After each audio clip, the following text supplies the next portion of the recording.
Students हम discuss कर रहे थे मोनोसेक्राइड्स को, तो हमने कहा कि मोनोसेक्राइड्स जो है ये सिंपल शुगर्स होती हैं, इसके अलावा स्वीट इन टेस्ट होती हैं। और देन हमने इनके स्ट्रक्चर्स को डिस्कस किया।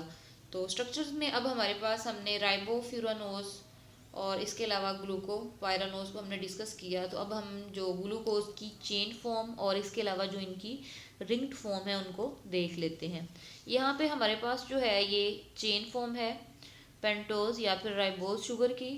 तो ये आप लोग देख सकते हैं कि इनके साथ 5 कार्बन जो है वो अटैच हैं। ठीक है, 5 कार्बन अटैच हैं और इन सब के साथ जो है वो हाइड्रोक्सिल ग्रुप जो है वो अटैच है।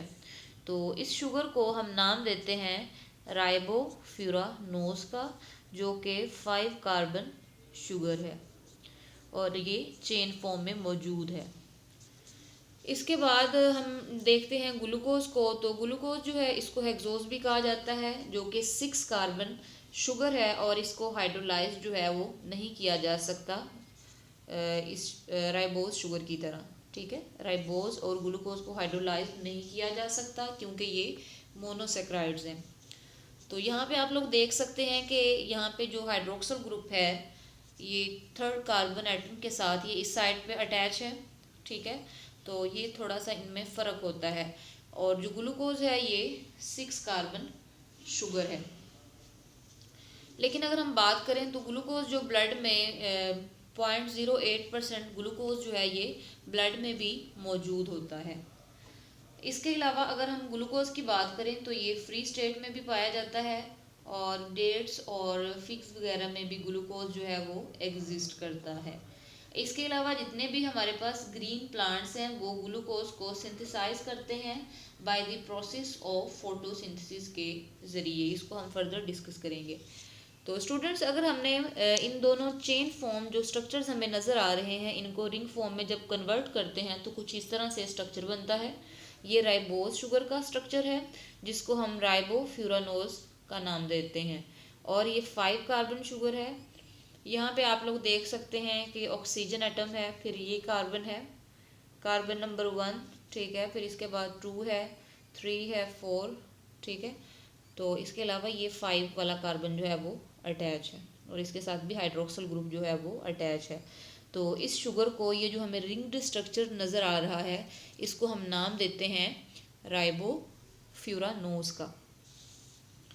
इसी तरह से हमारे पास जो नेक्स्ट है वो हमारे पास है ग्लूकोपाइरानोज। ग्लूकोपाइरानोज जो है ये ग्लूकोज का ही रिंग्ड स्ट्रक्चर है। असल में ये है कि ग्लूकोज को जब सॉल्यूशन में डिज़ोल्व किया जाता है तो ये रिंग फॉर्म में चला जाता है या फिर रिंग स्ट्रक्चर जो है वो बना लेता है। तो यहाँ पे आप लोग देख सकते हैं कि ये ऑक्सीजन इसके साथ अटैच है, ऑक्सीजन का एटम, और फिर ये कार्बन अटैच है, कार्बन नंबर 1 है, 2 है, 3 है, 4, 5 एंड देन 6 हमारे पास। इनके साथ आप लोग देख सकते हैं कि ये अपर साइड पे हाइड्रोजन अटैच है और लोअर साइड पे हाइड्रोक्सिल ग्रुप है। इधर भी इस तरह से है, लेकिन कार्बन नंबर जो 3 है उस पे ये जो कॉन्फ़िगरेशन है वो थोड़ी चेंज है क्योंकि आप लोगों ने इधर भी देखा था, क्योंकि बाकी सारे हाइड्रोक्सिल ग्रुप जो है वो इस साइड पे अटैच हैं जबकि 3rd कार्बन पे हाइड्रोक्सिल ग्रुप जो है वो लेफ़्ट साइड पे अटैच है। तो इसी तरह से रिंग स्ट्रक्चर में इसका जो हाइड्रोक्सिल ग्रुप है वो अपर साइड पे आ जाएगा और जो हाइड्रोजन एटम है वो बिलो साइड पे। इसी तरह से हमारे पास हाइड्रोक्सिल ग्रुप नेक्स्ट है जो कि बिलो साइड पे, और जो हाइड्रोजन एटम है वो ऊपर वाली साइड पे अटैच है। और फिर ये इसका 5 कार्बन एटम है, देन 6 कार्बन एटम है और इसके साथ भी हाइड्रोक्सिल ग्रुप जो है वो अटैच है। तो ये हमने डिस्कस किया इनके स्ट्रक्चर्स को कि किस तरह से ये चेन फॉर्म में और इसके अलावा रिंग्ड फॉर्म में एग्जिस्ट करते हैं, और जब इनको सॉल्यूशंस में चेन फॉर्म को डिज़ोल्व किया जाता है तो फिर ये रिंग्ड फॉर्म में कन्वर्ट हो जाते हैं। इसके अलावा ग्लूकोज जो है ये फ्री स्टेट में भी पाया जाता है, डेट्स और फिग्स वगैरह में भी पाया जाता है।